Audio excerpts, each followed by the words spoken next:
ফের উত্তাপ বাড়ছে বিশ্ব অর্থনীতিতে। একদিকে ব্রিক্স সম্মেলনে নতুন অর্থনৈতিক সমীকরণের ইঙ্গিত, অন্যদিকে ট্রাম্পের শুল্ক নীতি নিয়ে নতুন করে জোরালো আলোচনা শুরু হয়েছে।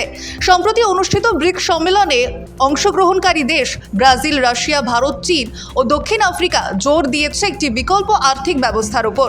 আলোচনায় উঠে এসেছে মার্কিন ডলারের প্রাধান্য কমানো, সদস্য রাষ্ট্রগুলির মধ্যে স্থানীয় মুদ্রায় বাণিজ্য বাড়ানো এবং উন্নয়নশীল দেশগুলির জন্য একটি বিকল্প বিনিয়োগ কাঠামো গড়ে তোলার প্রস্তাব। অপরদিকে ব্রিক্স সম্মেলনের শুরুতেই হুঁশিয়ারি শানান মার্কিন প্রেসিডেন্ট ডোনাল্ড ট্রাম্প। জানান, এই সম্মেলনে যোগ দেওয়া দেশগুলির ওপরে 10% শুল্ক চাপাতে চলেছে ওয়াশিংটন।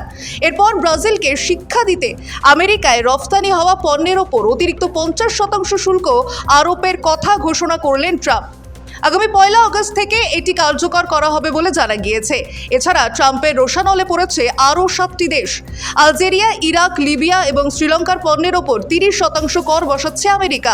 ব্রুনেই এবং মলডোভার এর ওপর 25%, ফিলিপিন্সের ওপর 20% কর চাপানো হয়েছে।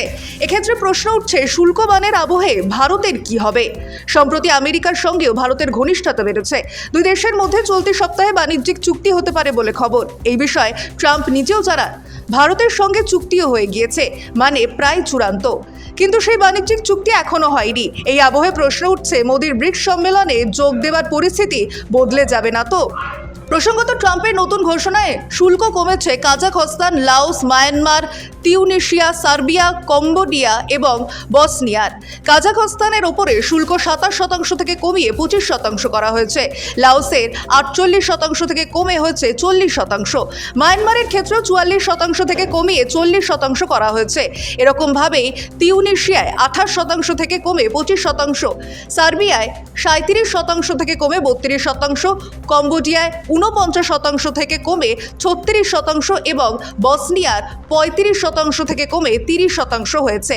Bureau report, sky news Bangla.